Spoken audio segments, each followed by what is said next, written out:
So guidelines are routinely updated. There wasn't any particular new information that had come out, but the ACR tries to keep all their guidelines current, so they update them about every 6 years. And I think this set of guidelines built on the previous 2010 set of guidelines and made general recommendations about physicians assessing their patients fairly regularly for risk during glucocorticoid treatment.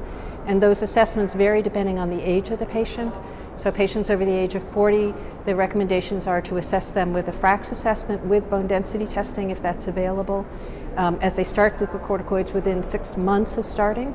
And then as they continue on glucocorticoid treatment, we make recommendations about how often to reassess to see if they're not on any particular treatment because they're assessed at low risk, that they're still okay, or if they are on treatment, that those treatments are working well.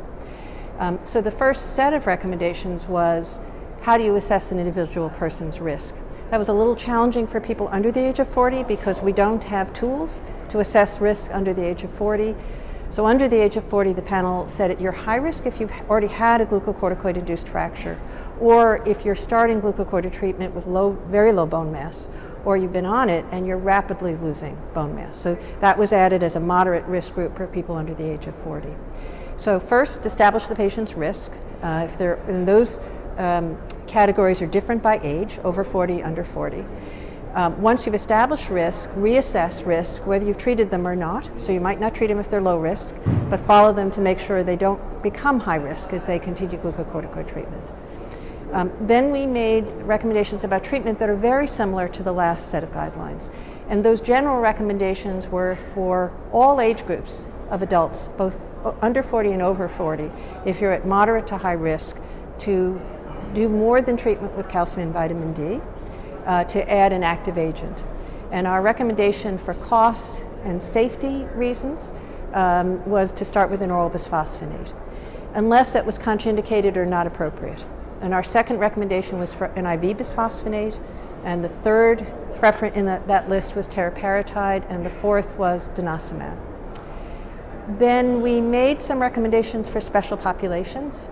And one of the special populations that we've had questions about is women with childbearing potential.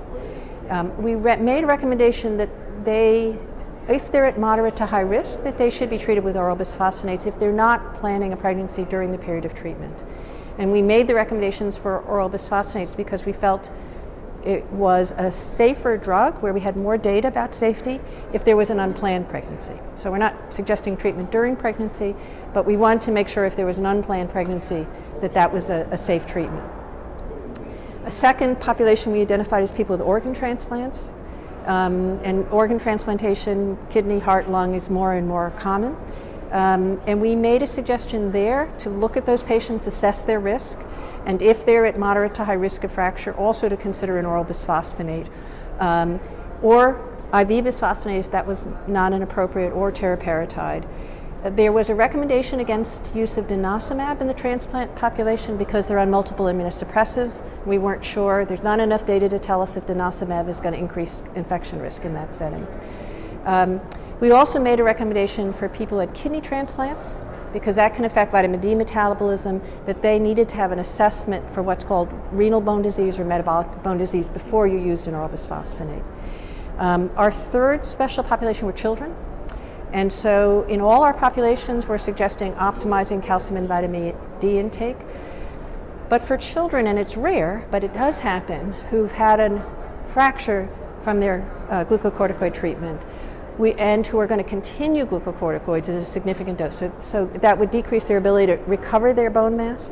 We made a recommendation for oral bisphosphonates in that group as well, or IV bisphosphonates if that's not appropriate.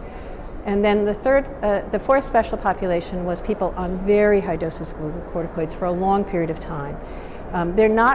They're only about 1 in 100 patients, but they're at very high risk of fracture.